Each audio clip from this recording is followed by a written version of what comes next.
Año 2025. Buscando el reino de Dios y su justicia.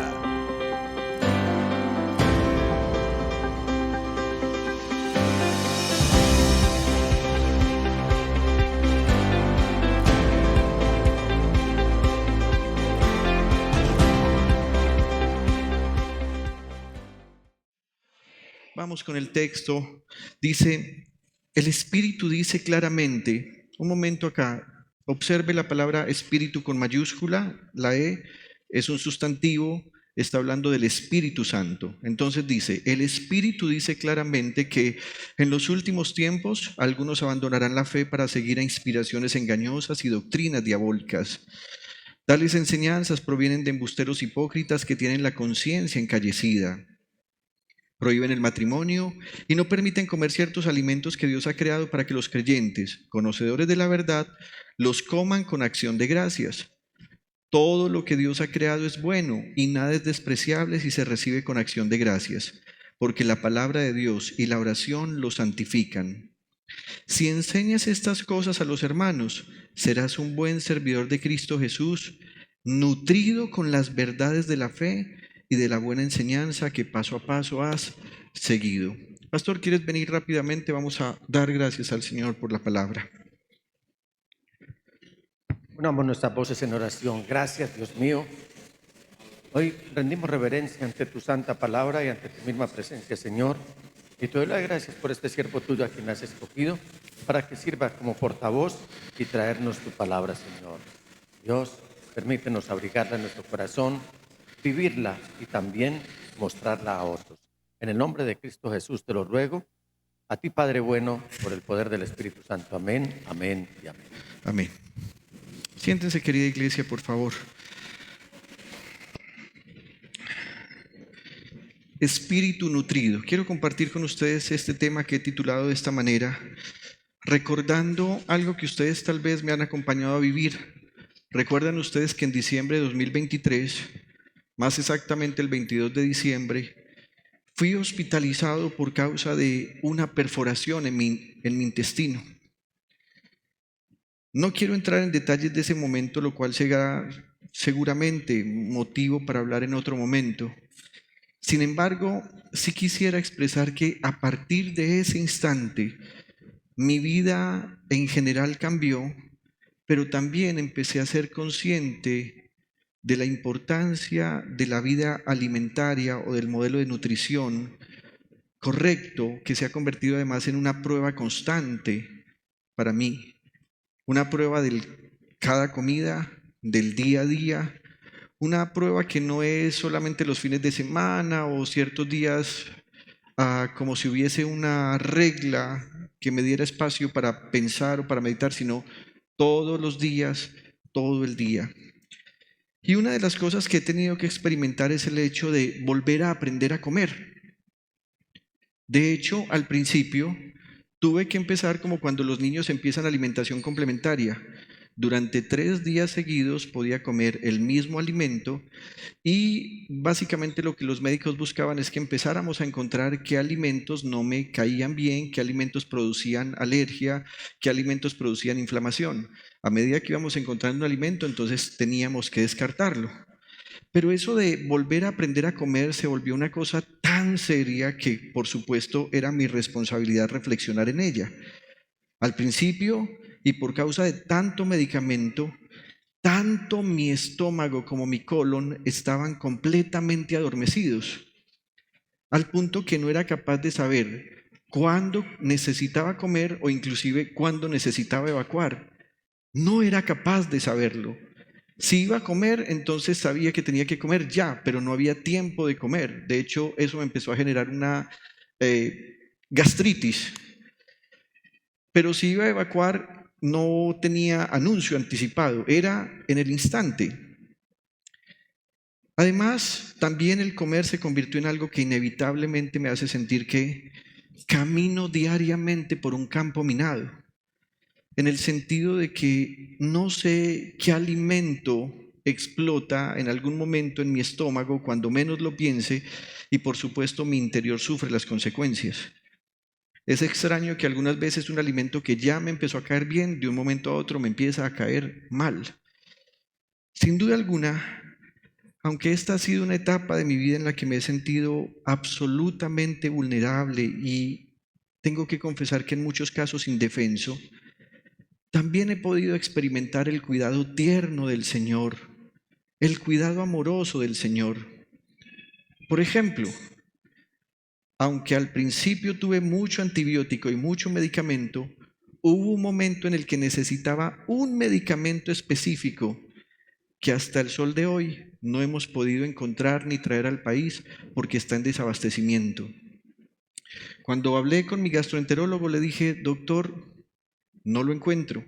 Y él me dice, no tengo ninguna otra opción para ti. No hay ninguna otra opción. Es ese o no es ninguno. Y eso se convirtió en la oportunidad de sentir el cuidado tierno y amoroso del Señor. También, por supuesto, se convirtió en la oportunidad para sentir el cuidado de mi esposa, de mi hija. Al principio, cuando mi estómago no me anunciaba que necesitaba evacuar, yo tenía que salir corriendo. Y era interesante que mi hija, de 3 añitos, para ese momento 2 años, fuera la primera en salir corriendo a abrirme la tapa del sanitario o del inodoro. Pero también he podido sentir el amor y la ternura de mi familia, que incluye a mis padres, a mi hermana Claudia, a mis suegros, y también la paciencia, ternura y amor de muchos de ustedes que todo el tiempo han estado pensando en qué podemos hacer por ti. Y además, han sido tan pacientes y amorosos que en ocasiones cuando estoy en sus casas y me ofrecen algo y les digo, no debo comerlo, no puedo comerlo aunque quiera, ustedes me han mostrado su amor y ternura a pesar de que se esforzaron en preparar algo. Esto que he vivido en este último tiempo me ha hecho meditar mucho en una verdad que, aunque predicamos, puede ser que en ocasiones no pensemos conscientemente en esa verdad. Y me refiero a cómo estamos nutridos en nuestro espíritu. Y aunque, como ya les dije, quiero hablar más profundamente de esto más adelante, hoy quiero mencionar algunos aspectos en relación a nuestra nutrición espiritual. En el pasaje que acabamos de leer, el apóstol Pablo le está escribiendo a Timoteo, tal vez el discípulo más cercano que él tuvo y con el cual tuvo una cercanía al punto que Pablo lo llama un colaborador, alguien que tenía las mismas características de él, Inclusive hubo un momento en el que Pablo dijo de él que lo sentía como si fuera su propio hijo. Y Pablo le va a escribir esta carta, pero al llegar al capítulo 4, donde estábamos leyendo, Pablo le va a hacer una narración profética de lo que estamos viviendo hoy en día. Observe lo que empieza diciendo el versículo 1. El Espíritu dice claramente que en los últimos tiempos, ¿cuáles son esos tiempos? Estos que estamos viviendo. Esta carta puede ser que esté cercana a cumplir unos 2000 años. Un poco menos, unos 1950, entre 1950 y 2000 años. Y Pablo desde esa época, dirigido por el Espíritu, observe que él empieza diciendo, el Espíritu dice claramente, observe que él no va a decir, yo creo que, o te anuncio tal cosa de mi parte. Él dice, el Espíritu Santo dice claramente que en los últimos tiempos, y miren esto tan triste, algunos abandonarán la fe. Y si la abandonaran, como cuando alguien está agotado de algo, como cuando alguien está cansado, como cuando alguien necesita reflexionar para quedarse quieto, uno diría, hay opción del retorno. Pero Pablo dice, no, abandonarán la fe para seguir a inspiraciones engañosas y doctrinas diabólicas. Y esto se ajusta mucho a una palabra que había enseñado el Señor Jesús. El Señor Jesús había dicho que en los últimos tiempos, antes de su regreso, la sociedad sería como las sociedades de Noé y de Lot. Cuando uno va y busca en el libro de Génesis cómo eran esas sociedades, se da cuenta uno que había una alta penetración del mundo espiritual. Demonios habían penetrado en el ambiente humano. Usted recuerda que la Biblia dice, por ejemplo, en Génesis capítulo 6, que los hijos de Dios vieron que las hijas de las mujeres, de los hombres eran hermosas, o que las mujeres hijas de los hombres eran hermosas y las tomaron. Y cuando está hablando de esos hijos de Dios, la mayoría de teólogos y biblistas tenemos o consideramos que está refiriéndose a los ángeles caídos, demonios que vinieron, se enamoraron de las mujeres, al punto que esto generó una desviación genética. Dice la Biblia que a partir de esa unión, entonces aparecieron los gigantes en la tierra. Y Pablo está diciendo lo que dijo el Señor Jesús, y es: en los últimos tiempos la sociedad tendrá una alta penetración del mundo espiritual, demonios en medio de la gente. Y Pablo dice acá lo mismo, dice: van a abandonar la fe para seguir a inspiraciones engañosas y doctrinas diabólicas. En los siguientes versículos, Pablo va a hacer una pequeña semblanza de cómo se va a manifestar ese abandono de la fe y cómo esas falsas enseñanzas van a llevar a la gente a creer que la verdadera fe tiene que ver con cuestiones de casarse o de no casarse, con aquello que tiene que ver con la comida, cosas que llevan más al fanatismo religioso que a la verdadera fe.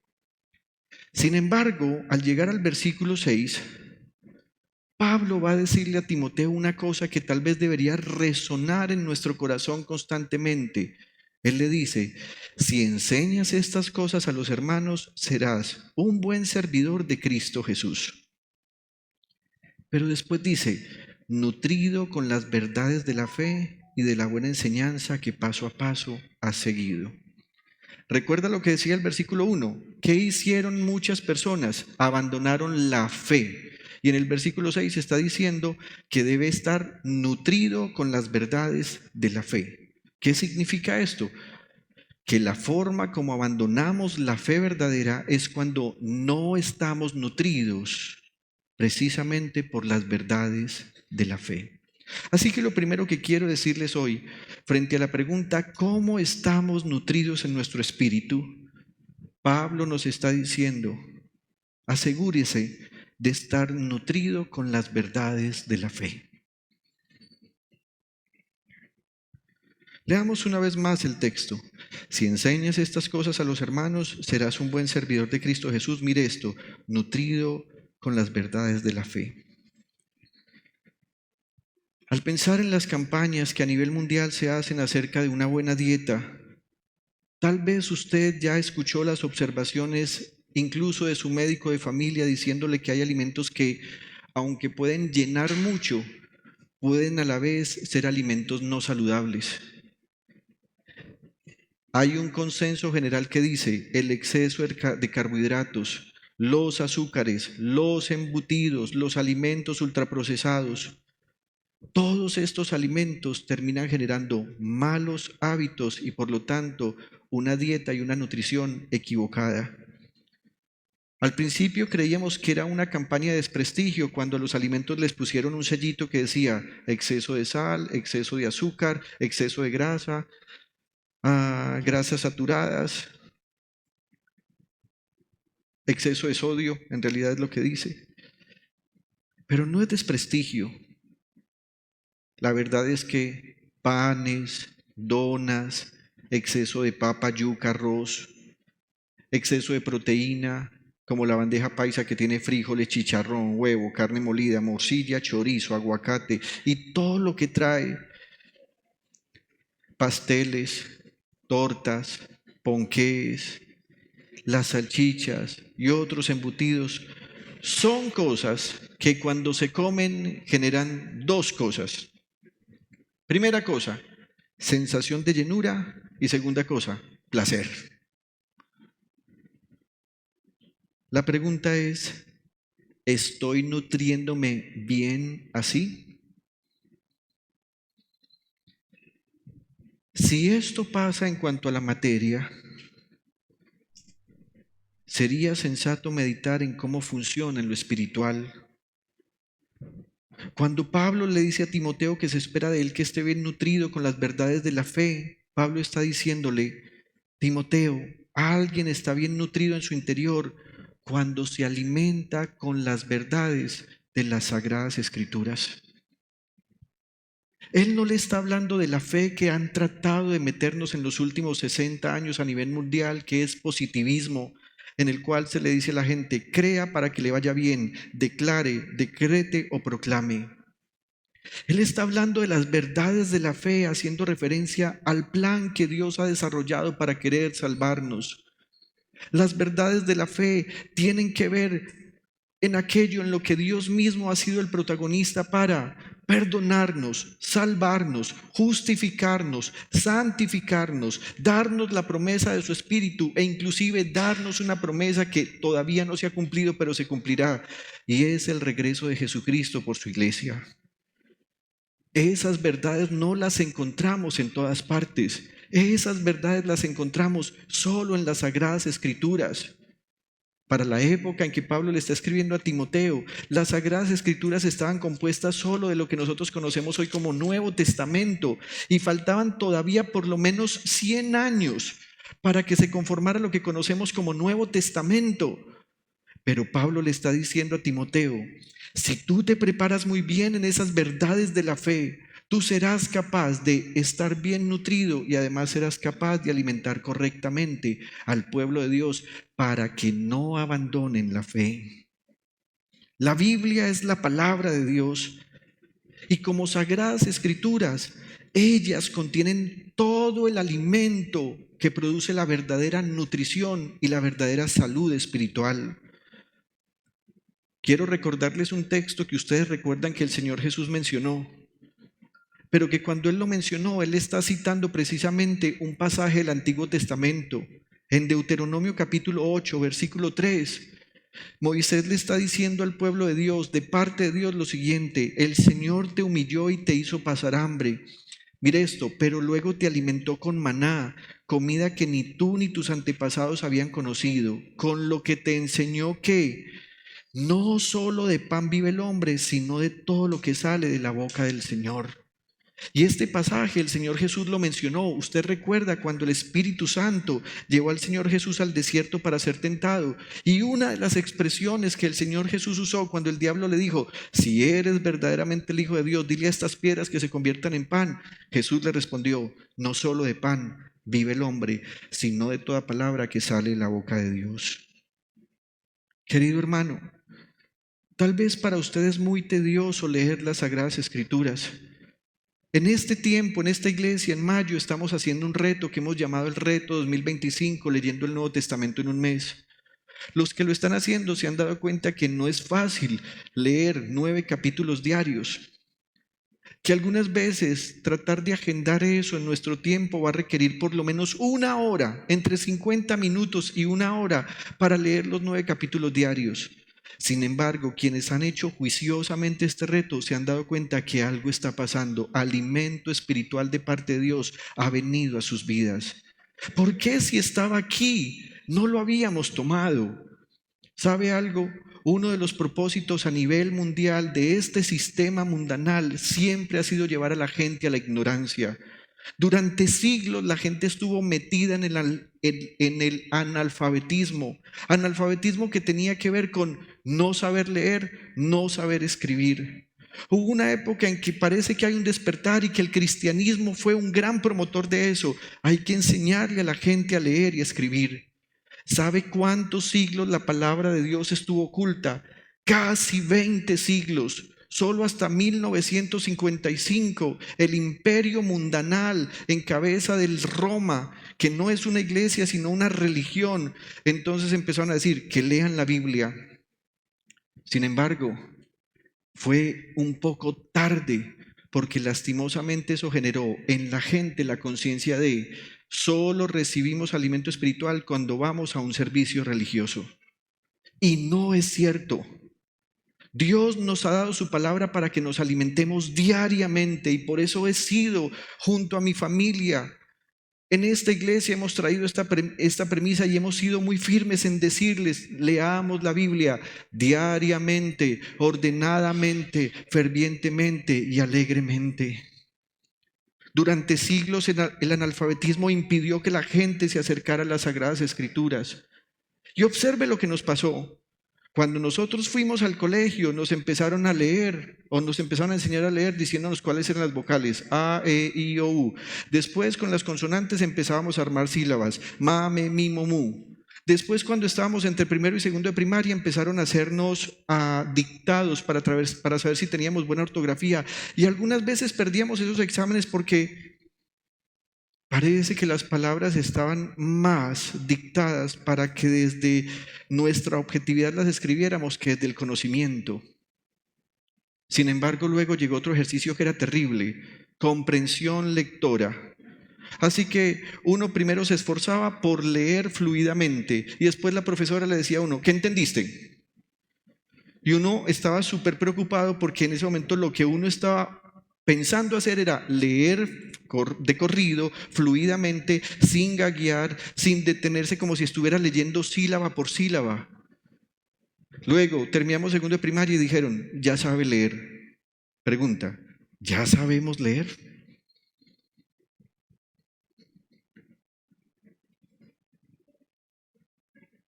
¿En verdad sabemos hacerlo? Ahora bien, como los seres humanos tenemos la tendencia a cogerle tedio o miedo a aquello que se nos dificulta, ese se convirtió en el motivo por el cual muchos cristianos son incapaces de leer la palabra de Dios.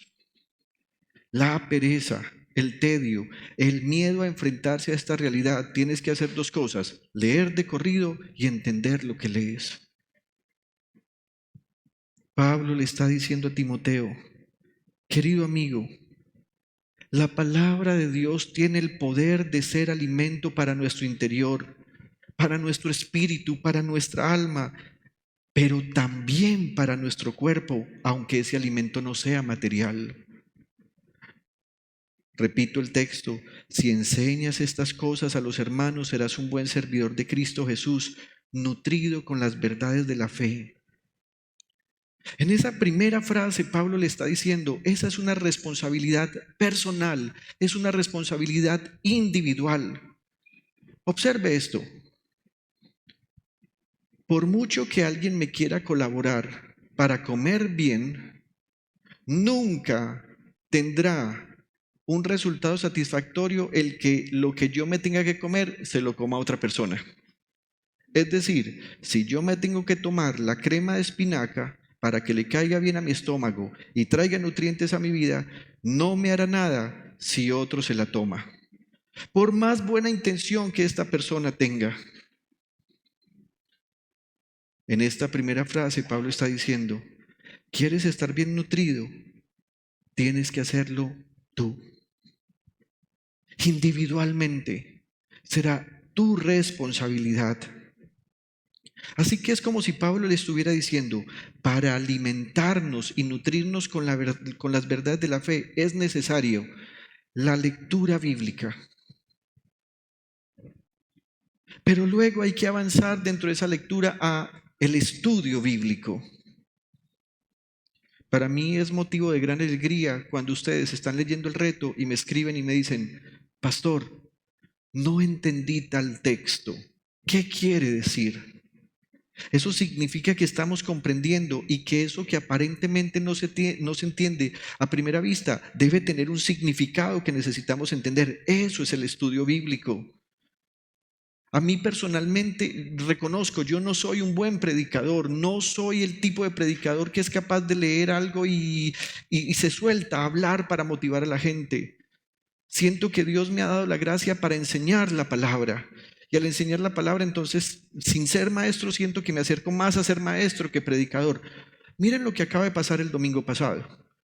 Los que estuvieron presentes en el sermón del domingo pasado se dieron cuenta qué quiso decir Pablo cuando le decía a los hermanos en Éfeso: no se embriaguen con vino en lo cual hay disolución, antes sean llenos del Espíritu Santo. Ya sabemos qué significa. Y ustedes vieron todo el ejercicio que hicimos. Prácticamente armamos esto como un escenario para que algunos hermanos simularan que se estaban embriagando, y todos, como no lo sabían, estaban muy preocupados, altamente preocupados. Pero fue maravilloso que al final del servicio, una dama que este año cumple 50 años de seguir a Jesús, que es mi madre, me dijo: yo no lo había escuchado así. ¿Qué significa eso? Que lo que hicimos fue estudiar la palabra. Y al estudiar la palabra comprendimos. Y cuando comprendemos, no se nos olvida. Pero además, Pablo dice, para que estés nutrido con la palabra de Dios, que son las verdades de la fe, debes meditar en la Biblia. La meditación bíblica. Este punto es algo que los cristianos no hemos aprendido a desarrollar, pero que trae una profundidad espiritual, nos permite entrar a la presencia de Dios. El mundo y la falsa religión de la nueva era hablan de la meditación trascendental, hablan del yoga, porque están invitando a la gente a que lleve su mente a pensar en otras cosas. Sin embargo, la Biblia en el Salmo 103 y 104 dice: dulce será mi meditación en el Señor, yo me regocijaré en Él. Permítame, le pongo un sencillo ejemplo de cómo podría meditar uno en la palabra del Señor. Abra un momento conmigo, su Biblia. En el Salmo 111. Este es un ejercicio que vamos a improvisar para que usted sepa cómo podemos meditar en la palabra del Señor.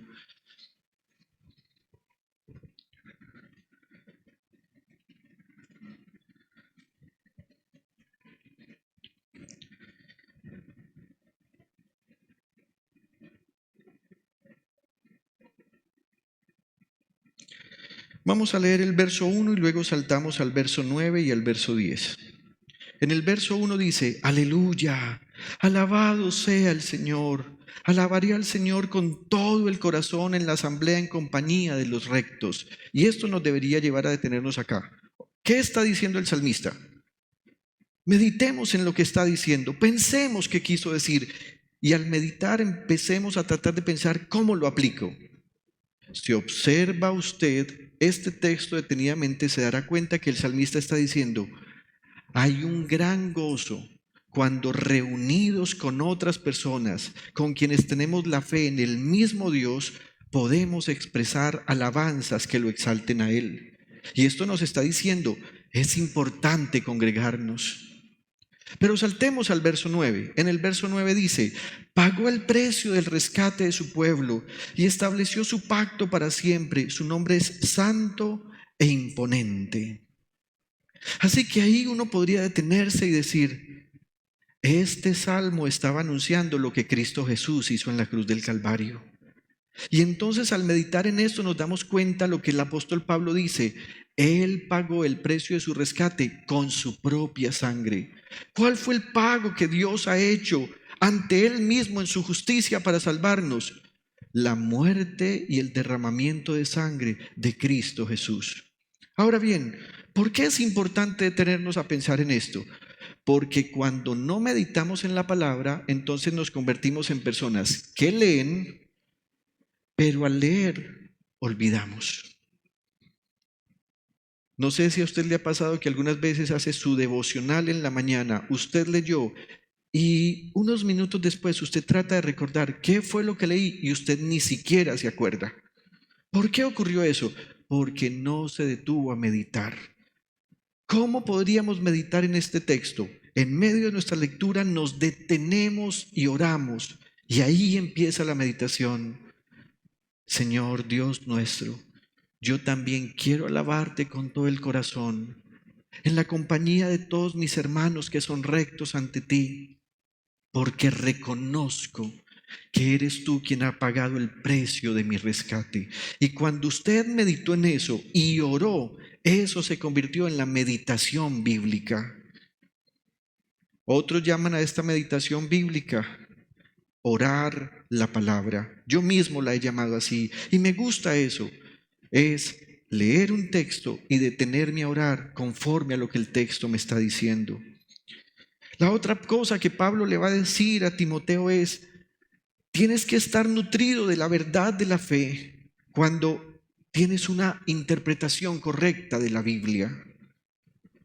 ¿Se ha dado cuenta usted cuántos usos y abusos ha habido en la historia por causa de una incorrecta interpretación bíblica? Mi padre cuenta esta historia. Siendo muy joven, él le llamó la atención a un hermano de la iglesia, porque ese hermano de la iglesia se levantaba en la madrugada a golpear a sus hijos con una correa. Cuando esto llegó a oídos de mi padre le preguntó, ¿por qué estás haciendo eso? ¿Quieres recordar la respuesta que te dio el hombre? Ven un momento acá, pastor.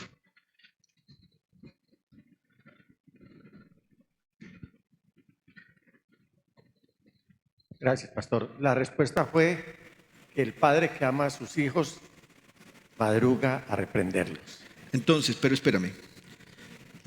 Lo que él hizo fue citar un texto bíblico que dice, el Padre padre que que... ama a sus hijos madruga a reprenderlos. Pero eso no es lo que el texto estaba diciendo. Lo que el texto estaba diciendo es, no cometa el error de dejar acumular faltas en su hijo que lo van a desviar sin que usted lo corrija. El texto no estaba diciendo, levántese en la madrugada a golpearlo y con eso usted va a asegurar que él ande rectamente. ¿Fue así? Gracias, pastor. Una incorrecta interpretación bíblica ha llevado a la humanidad a que sea víctima de abusos por causa de la palabra de Dios. Y muchos de los que abusan dicen, es que la Biblia dice esto. Sí, pero eso no es lo que significa. ¿Se ha dado cuenta durante cuántos siglos a las mujeres en las iglesias cristianas e inclusive en otras religiones se les obligó a vestir de cierta manera para que ellas manifestaran su verdadero testimonio cristiano? Porque la Biblia dice que el hombre no usará vestidura de mujer ni la mujer usará vestidura de hombre. Y entonces, ¿qué dijeron? La vestidura de mujer es falda larga. Esa es una incorrecta interpretación bíblica. Así que cuando usted estudia, cuando usted medita, entonces usted se está acercando a interpretar correctamente lo que la Biblia dice. Y al interpretar lo que la Biblia dice correctamente, entonces esto lo va a llevar a usted a tener un manejo correcto del contenido bíblico. Porque entonces ahora usted va a estar nutrido para que usted pueda compartir con otras personas. ¿Se ha dado cuenta cuántas personas o cuántas parejas se casan y empiezan a sufrir porque ni él ni ella saben cocinar? No saben encender un fogón, no saben calentar la sartén, no saben que para poder sofreír primero hay que aceitar o engrasar. No lo saben. Pensemos en esto. ¿Podrán ellos manejar esto si ni siquiera se han detenido a pensar en cómo nutrirse ellos mismos? No quiero hacer una crítica, pero es muy común que las personas cuando están atravesando momentos críticos y consecuencias de su desnutrición espiritual, pregunten con mucha sinceridad, pero también con una profunda escasez de entendimiento, cosas como, pastor, ¿qué puedo leer en estos momentos que me dé paz? El esposo amenazó que se va de la casa y la señora me pregunta, pastor, ¿qué puedo leer en este momento? Surgió un problema en el hogar entre padres e hijos, pastor, ¿qué podemos leer en este momento? Lo despidieron del trabajo y la gente me pregunta, pastor, ¿qué pudiera leer en este momento? Dime qué puedo leer para confiar y para tener paz. Esa petición de ellos es muy sincera, pero indica que lastimosamente esas personas han visto la palabra de Dios como un antibiótico con el que quieren cortar sus infecciones y no como el alimento que les nutre y les hace estar sanos.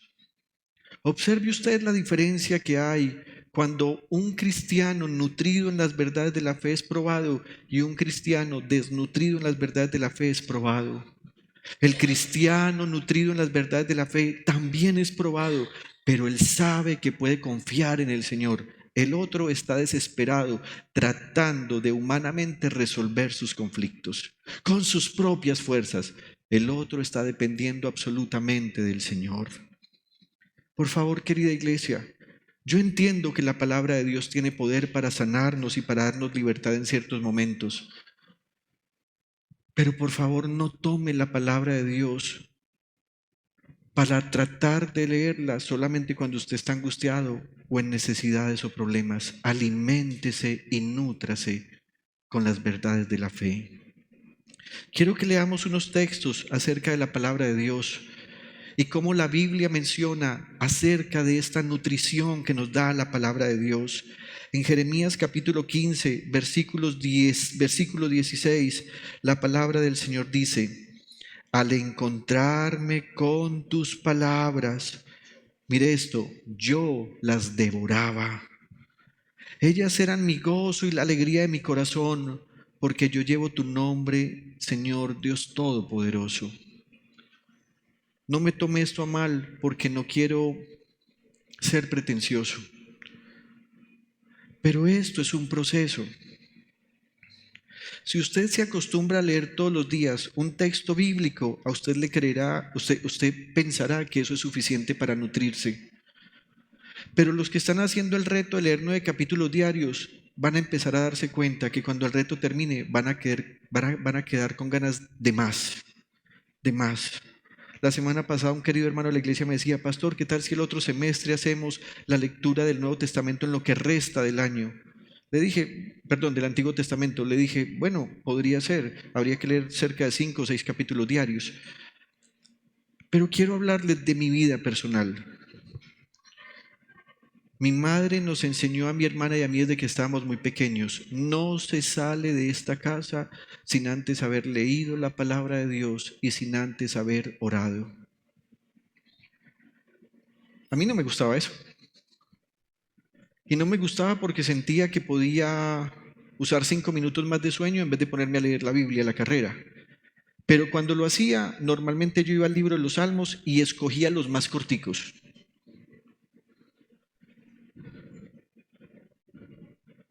Eso no me alimentaba, ni lo recordaba.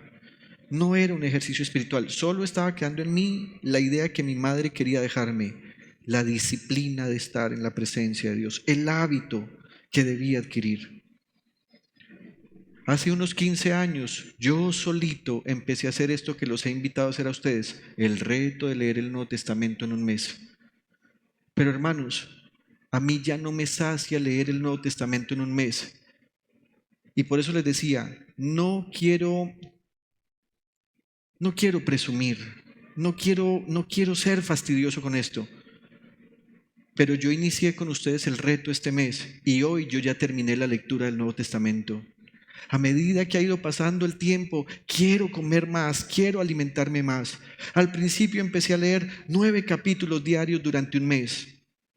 Y esa vez todo el año lo hice así. 12 meses leyendo el Nuevo Testamento en un mes. Después me di cuenta que podía empezar a acelerar, así que ya leía más o menos una vez y una tercera parte. Después una vez y la mitad.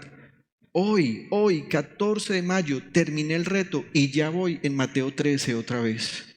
Ya le di la vuelta. Hermanos, no es un reto personal, no es una competencia, es lo que dice el profeta Jeremías: al encontrarme con tus palabras, yo las devoraba. En Mateo 4:4 cito un texto que hace algunos minutos mencioné. Jesús le respondió: ¿a quién? Al diablo. Escrito está: no solo de pan vive el hombre, sino de toda palabra que sale de la boca de Dios. En 1 de Pedro capítulo 2 versículos 1 al 3, Pedro dice: y esta es la palabra del evangelio. Observe que he resaltado: la palabra del evangelio que se les ha anunciado a ustedes. Por lo tanto, abandonando toda maldad y todo engaño, hipocresía, envidias y toda calumnia, deseen con ansias la leche pura de la palabra. Como niños recién nacidos, así por medio de ella crecerán en su salvación. Qué interesante esto. Somos salvos por gracia, pero da la impresión que el apóstol está diciendo: algunos van a ser salvos por gracia, pero desnutridos, tal vez con enanismo. Sí se puede crecer en la salvación y eso se hace cuando nos alimentamos de la palabra. Así por medio de ella crecerán en su salvación ahora que han probado lo bueno que es el Señor. En Juan capítulo 6, verso 27, el Señor Jesús dijo: trabajen, pero no por la comida que es perecedera, sino por la que permanece para vida eterna, la cual les dará el Hijo del Hombre. Sobre este ha puesto Dios el Padre su sello de aprobación. Si volvemos al Antiguo Testamento, el rey David escribió un salmo en el que no está adorando directamente a Dios, no está hablando directamente a Dios, está hablando con su propia alma, diciéndole: alma, ponte pilas a alabar al Señor. Y si usted observa en el Salmo 103, versículos 1 al 5, el escritor no hablará directamente a Dios, sino a su ser interior. Bendice, alma mía, al Señor. Es decir, la está sometiendo. Y bendiga todo mi ser su santo nombre. Bendice, alma mía, al Señor, y no olvides ninguno de sus beneficios. Hasta aquí el salmista le está diciendo a su alma: no sea desagradecido. Cuando Dios te dé algo bueno, guárdalo y alaba a Dios por eso. Pero es que pasó hace 20 años. ¿Y por qué habríamos de olvidarlo? Luego en el versículo 3 dice: Él, el Señor, es quien perdona todas tus iniquidades. ¿A quién le está hablando? Al alma. Recuerden, le está hablando al alma. ¿Dónde está nuestra iniquidad? En el alma. ¿Dónde está nuestra maldad? En el alma. ¿Dónde están nuestros deseos de pecar? En el alma, adentro, en lo intangible. Y le sigue diciendo: el que sana todas tus dolencias. ¿Sabía usted que muchas enfermedades se manifiestan en el cuerpo, pero en realidad están adentro? ¿Cuántas personas no van donde el doctor? Doctor, es que me duele acá, no sé qué me pasa, no me hallo. Y el doctor juiciosamente manda muchos exámenes. Y en los exámenes todos los resultados son: estás muy bien, no encontramos nada. Es que el problema está en el alma.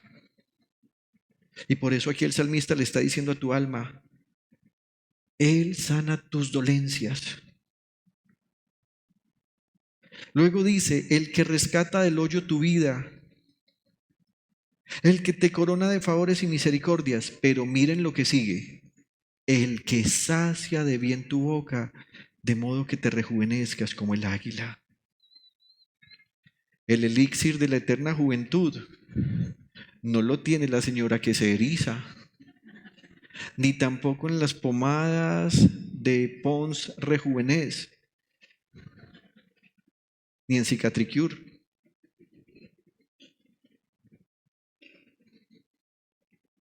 Está cuando nuestra alma se sacia con la palabra del Señor. Tengo un segundo punto, pero quiero detenerme acá esta noche para decirles: querida iglesia, Dios nos ha dado un alimento que es más que suficiente. Es delicioso, es nutritivo,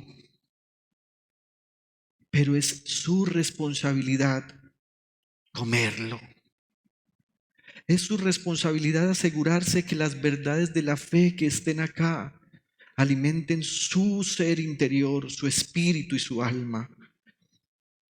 Tal vez en algunos días les hablaré cómo debemos nutrirnos del segundo punto que traje hoy, que es de la buena enseñanza, en la que usted necesitará un pastor para que le enseñe. Sin embargo, hoy quiero animarlos a esto: nútranse ustedes mismos. No permitan que lo que el sistema mundanal ha querido hacer, de someter a la humanidad a la ignorancia, se convierta en una oportunidad para que usted, que está tan cerca de la palabra del Señor, pierda su fe, su salud espiritual y la nutrición que requiere para encontrar en la palabra de Dios el alimento que usted necesita. ¿Les parece si oramos esta noche? Y tal vez algunos de ustedes necesitarán hacer un compromiso, ni siquiera con Dios, tal vez con ustedes mismos, de nutrirse bien. Si usted quiere, puede empezar un ejercicio espiritual en el que usted tome un libro de la Biblia y usted sea juicioso en empezar a alimentarlo o en empezar a traerlo como alimento a su ser interior, no por medio de su boca, sino por medio de sus ojos. Pasarán algunos días y tal vez algunas semanas y usted empezará a sentir que esta nutrición espiritual empieza a tener sobre usted efecto, un efecto sanador, un efecto en el que usted se siente fuerte, un efecto en el que además usted sentirá una sanidad. Pero hay una palabra que se usa mucho en el campo cuando se habla del bienestar que tiene en el cuerpo alguien, está robustico. Y otra palabra, está alentado. Tal vez usted sentirá ahí que todas sus falencias espirituales, todas sus carencias emocionales y todas esas necesidades en las que usted se ha refugiado en el estudio, el trabajo, el licor, un sentimiento hacia una persona, empiezan a menguar, porque tal vez usted estaba depositando en esas personas, en esas situaciones o en esas cosas, su ansiedad. Pero cuando usted se empieza a alimentar de la palabra de Dios, usted va a darse cuenta que se empieza a antojar, y al antojarse quiere más. Y a medida que come mejor, entonces va a querer que el siguiente capítulo lo alimente mucho más. Ese es el alimento nutritivo que Pablo le decía a Timoteo. Asegúrate de estar nutrido con las verdades de la fe. Padre,